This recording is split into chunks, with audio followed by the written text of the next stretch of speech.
What have been some of the biggest challenges that you guys have faced? Seeing people when we minister to them, and we don't see a lot of changes. And he said, you keep feeding the poor and I'll take care of you and make sure that you have plenty to be able to do it. So, yeah, we've just walked by faith and believed the Lord to supply everything. And, of course, he has. Now, God works in mysterious ways. I was out and about on a Sunday drive when I'd come across this awesome couple that are not only musically talented, but I believe gifts of God, because they were out feeding the homeless and entertaining the community with their musical talents and spreading the word of God.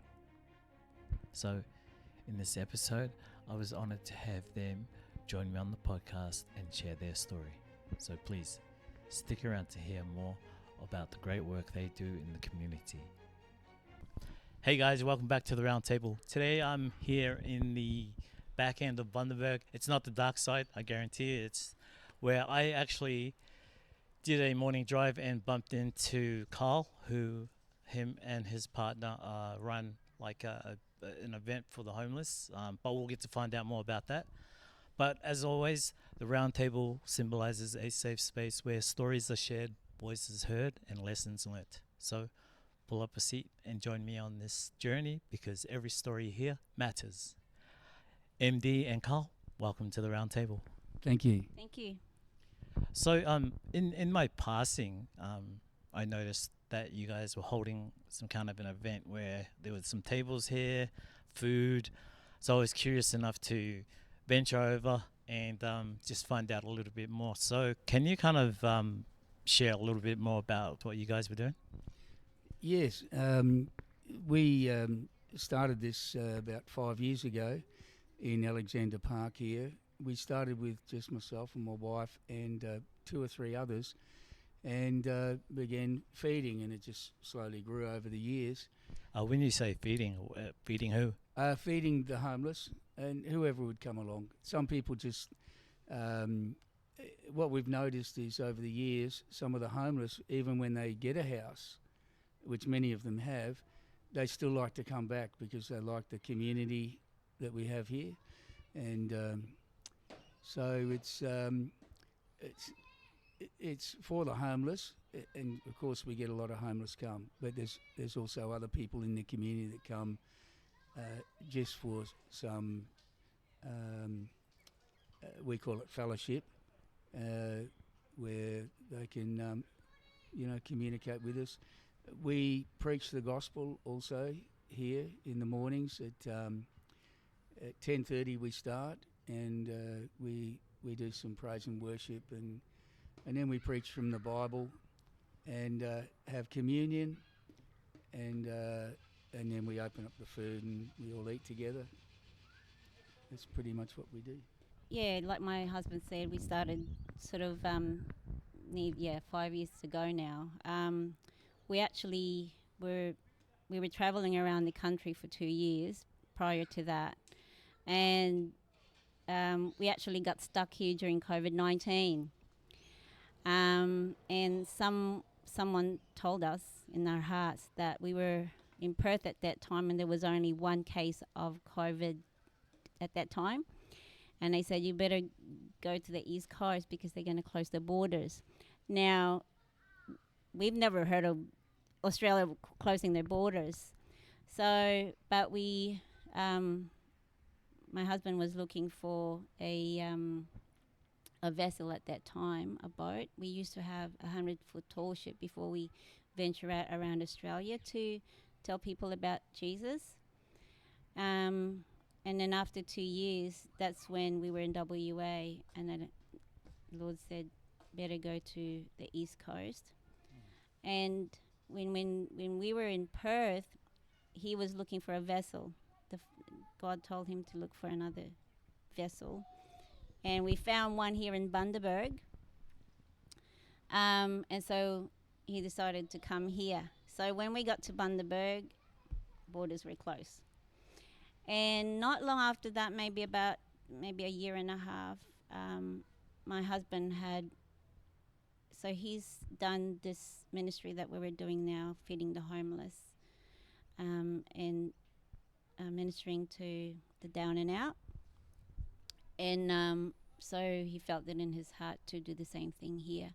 So he had a look the days where they're not feeding, there's no one to feed them. So we chose Sunday for that matter, and we started to begin with at 12:30, and from 12:30 to 3 o'clock, 4 o'clock, and we had the elders come and join us, and they sing song, talk about their stories, and that's how we started. And the 10 o'clock to 10:30, we've only just done that maybe about a month and a half ago.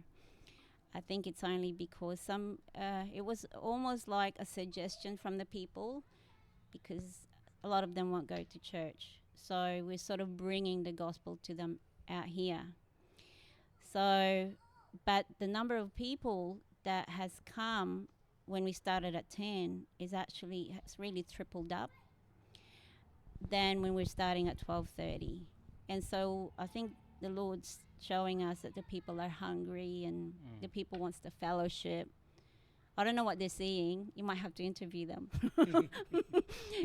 I might have to. Yeah, but so and now so the uncles would come. One of the uncles who was doing a lead guitar for us, they used to be part of the 12:30, but because they go to other churches, they would come here after their church just to keep that fellowship. And so we have people here, like fellows here from other churches. They come just for fellowship. Yeah. Oh, wow, that sounds pretty amazing. And just where you guys started from, which stemmed from, an unfortunate situation with this COVID. Maybe it was a blessing in disguise as well. Absolutely. At the same time. But as you mentioned earlier, just before, about one of the uncles in the band, I noticed you guys too play musical instruments yourselves. So how was that impacted the community? Because, and plus, what's the most you've had here to join you guys when you're having your get together? The numbers, we never count the numbers, but I suppose at times we've had 60 odd or something.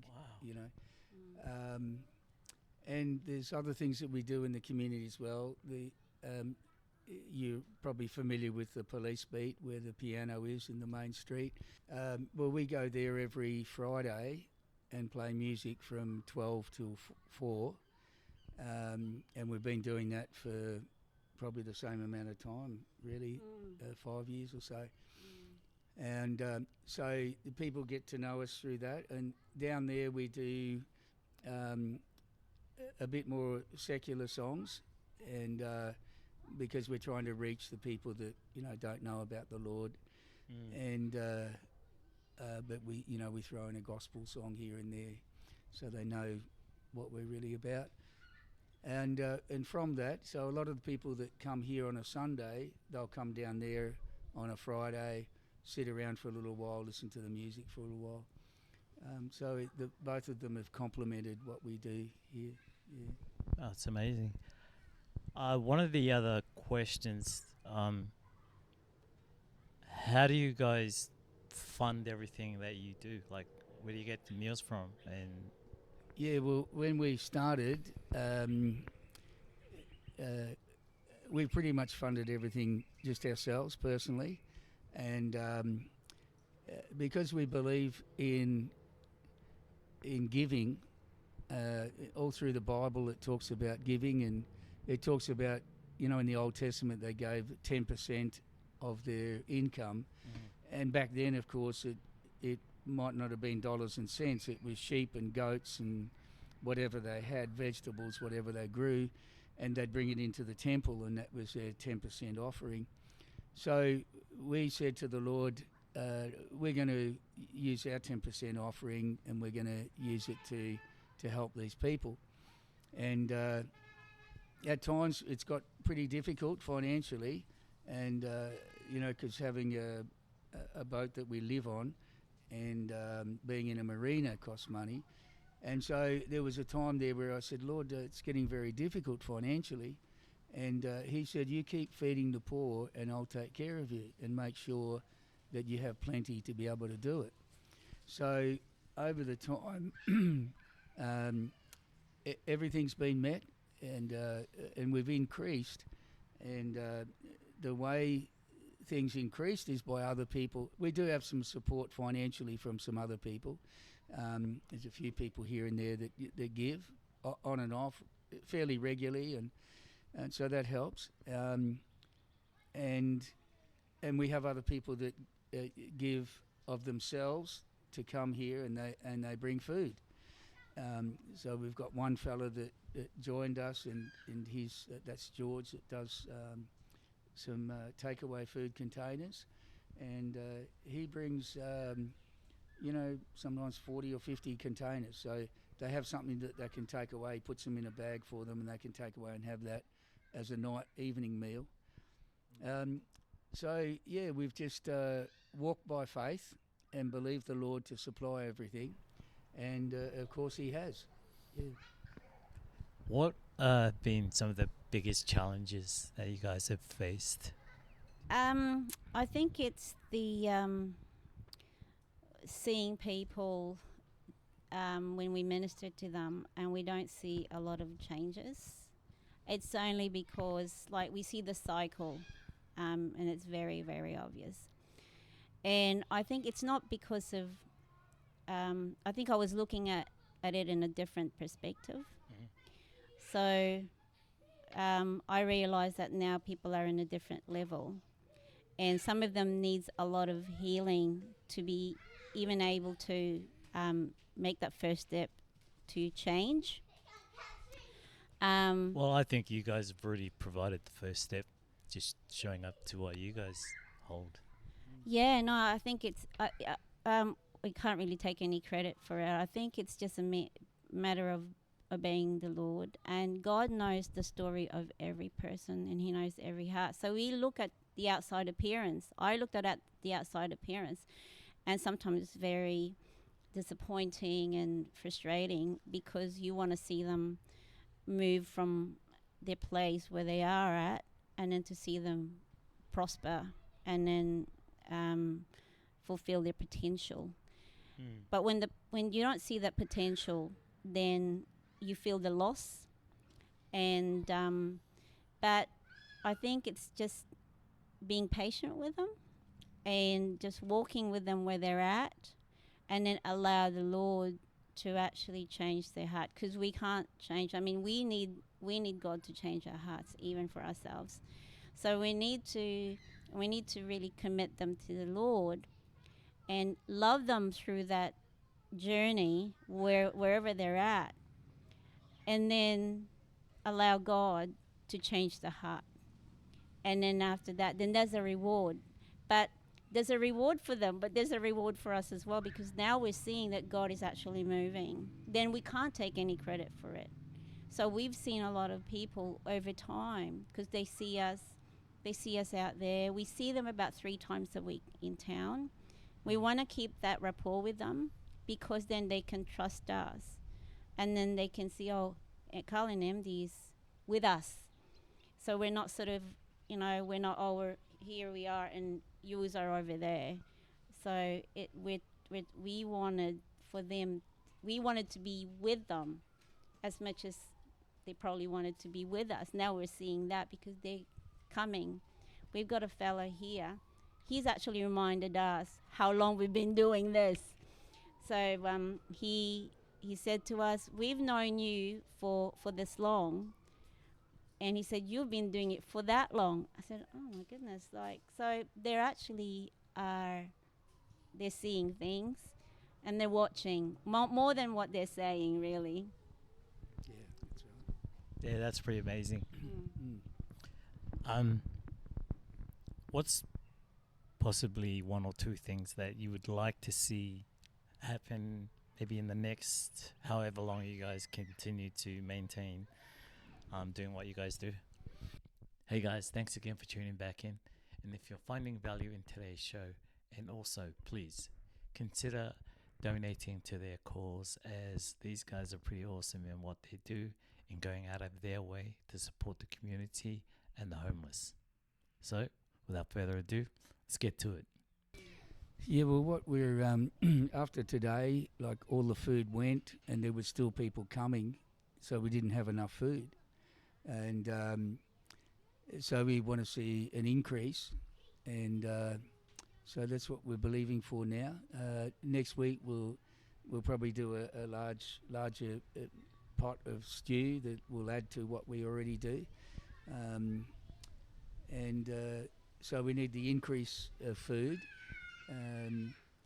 And one of the people today was saying, "Oh, surely you could talk to some of the op shops here in town and see if they can provide some clothing or blankets and things like that can be put out for the people to take." And at different times we've had things like that, extra blankets and some clothing. So that's a good thing. We're actually have asked the local council here if they may have a building available for us on a Sunday night. And so after we finish here in the afternoon, that we could have somewhere for them to come back, have their evening meal there, and maybe we can show them some videos, movies and things like that. We used to do that down in Coolangatta for a couple of years, Coolangatta Tweed Heads. One of the churches gave us the keys to their building, and we opened that up to the public with those that were... Yeah, every day we opened that from 5 o'clock till 12 o'clock at night. We had one night off a week. But we saw amazing things happening just through that, just spending time with people. We'd watch some movies together and things, and we had things there. We had food, we had tea and coffee and all that, and so we've asked the council if there's a building available for us to use, and they've passed it on to the appropriate people. So we're waiting for them to get back to us at the moment. So there might be an expansion there. Yeah. Nice. So do you guys have a Facebook page or anything where people can kind of get involved in trying to donate to you guys, or No, we don't have a Facebook page. People have been asking us about Facebook. We used to have it many, many years ago, and I felt the Lord said you got to fast from it. I think it was this is not for everyone, but just for us. I think it just takes away a lot of the time that we could be doing something more worthwhile, and so that's why we don't have Facebook, because I know myself, when I get onto Facebook, doom scroll, you're sort of glued onto it, So, but we've actually managed not to have the Facebook, not to have a website or anything like that. I think it's good in a way, because then we can keep that sort of face-to-face relationship, rather than just, you know what I mean, like through the screen. But yeah, so we don't have a Facebook. We don't have a website. We've got Karl and MD in physical form, but we do have. There is a. There is a website that, and the name that. The legal name that we operate under is Joinimap Faiya Ministries. We spent 4 months in a Aboriginal community up in Darwin called Bagot, and that ministry was birthed through there, and so we became the Bundaberg chapter of that Joinimap Faiya Ministries, and so that's kind of the banner you guys run. Yeah, the legal banner. But, okay. Because that could be something that I could add in the description below if people want to try and donate or assist in some way or form. Yes. Or they could call you guys.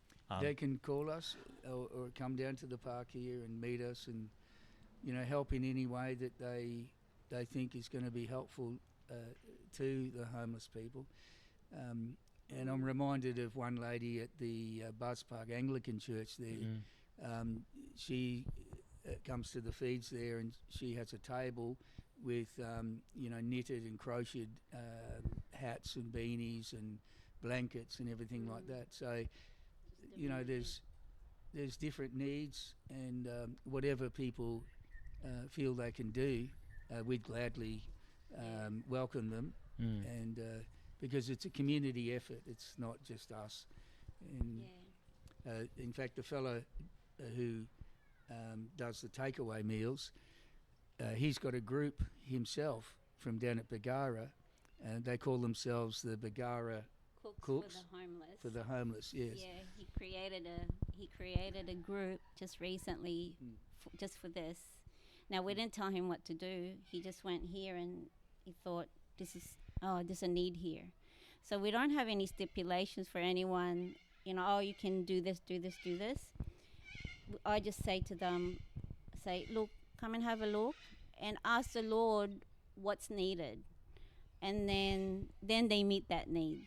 And so it's a corporate effort. It's not a top down sort of workings.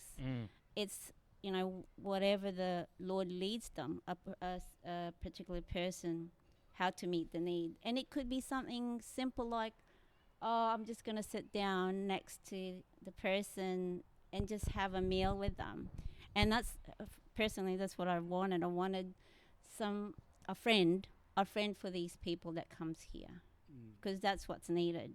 And a person that will walk through with them, that would listen to them.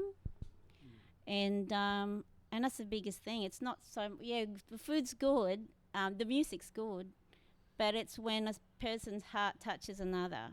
Now there's a major change in that. It transforms the person, just the person to be able to feel like, oh wow, I'm accepted here, and somebody wants to be a friend to me. Someone is listening to me. That's a big thing. Yeah, absolutely. The other amazing thing is we have one particular guy that has been with us from the very start, and he's very known around town. That he suddenly has now come up and said, I want to go down and buy some fish so you can make a fish dish.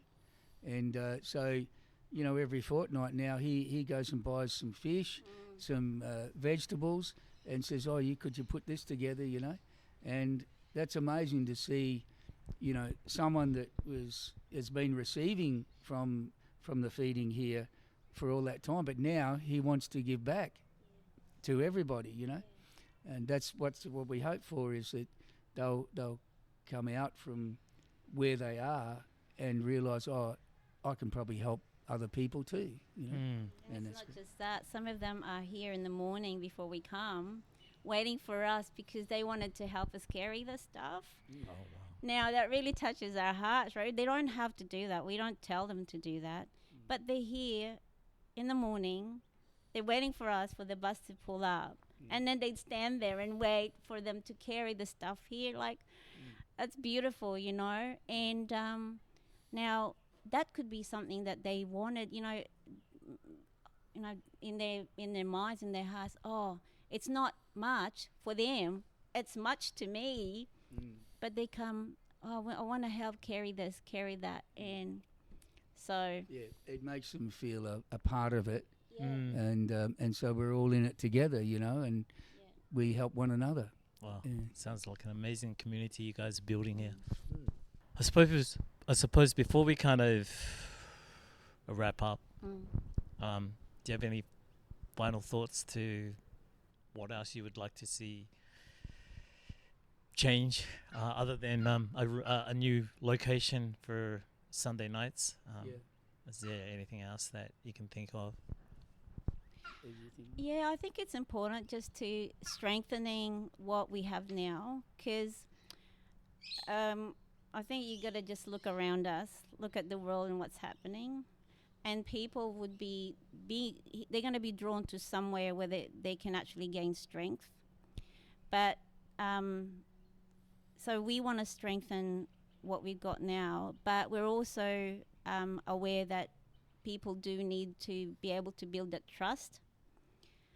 And so we're just all for that, you know. We're just going to keep going 3 days a week, that we're trying to sort of build up what we have with them, the relationship, our presence are out in the community, so they know that we're not just here and then off, you know, here and there. But and also really speaking to the people in their heart, that what their potential is. My husband talked about today the talents. You know, there's a parable that Jesus talked about, the parable of the talents. And that's how God works. You know, you give him something simple, he turns it into something beautiful. It's just like Moses, when God said, you need to free this people from Egypt. And I said, well, I got nothing. And God said, what have you got in your hands? What's in your hands? And he said, it's just a shepherd's staff. I mean, that's nothing much. It's a stick. But it was actually instrumental, became an instrument of a person's freedom. So sometimes we want to be able to speak to the people, the person, so that they can find somewhere in their heart, what is it, a small something that God's placed there, but they may not be aware of. But God wants now to take it and turn it into something beautiful, because that was the sleeping potential. Yeah, and while you were saying all that, I was thinking about, you know, some of the people here, you know, they come with a lot of problems, a lot of frustration, a lot of anger, all sorts, from just the way that things have turned out in their lives and things. So, and, you know, we've had people here that some people have been banned from every other feed because of the way that they act. But what I've taught everyone here is, look, you know, we have the potential to be as bad as that person, you know, and let's surround them with love, and give them that opportunity to change. And we've seen that. We've seen people come here, you know, they're cursing and swearing and very bitter about things in life, and we see them change over time, and that's the rewarding thing. And we just want to see more of that, I suppose. That's the main aim, is that people can realise, you know, they don't have to be mad and angry at the world. They've got a God that has done something great for them, and Jesus has gone to the cross for them, and it's a simple thing that they can receive. Okay, I suppose before we wrap up then, do you want to leave us with a message? Yeah, well, my message would be just along the lines of what Jesus said. And he said, I've come to fulfill the 10 Commandments. He said they're all fulfilled in 2. The first one is love God with all of your heart, mind, soul and spirit, with everything. And the second one, he said, is like it, love your neighbour as yourself. And he said in those 2 commands are all the other 10 fulfilled. And so that's the ultimate aim of Jesus going to the cross, is that we would love the Father and love one another. That's my message. What's yours? I concur. Beautiful. Hey guys, also, do you want to give us your number here, or do you want me to jot it down later on? We can do both. Yeah, well, yeah, our number, if anybody wants to help or speak to us, is 0423 674 177. And you can text message us if you can't get through. But, yeah, because these days, you know, with so many phone calls you get, we don't we answer ones that we have record of. The name will come up, but a lot of times you get people calling that you don't know. So it pays to send a text first. Okay, Yeah. cool. Oh, well, thanks again for joining me at the round table and sharing Thank your you. story. Thank you. And keep up the good work. Thank you. you.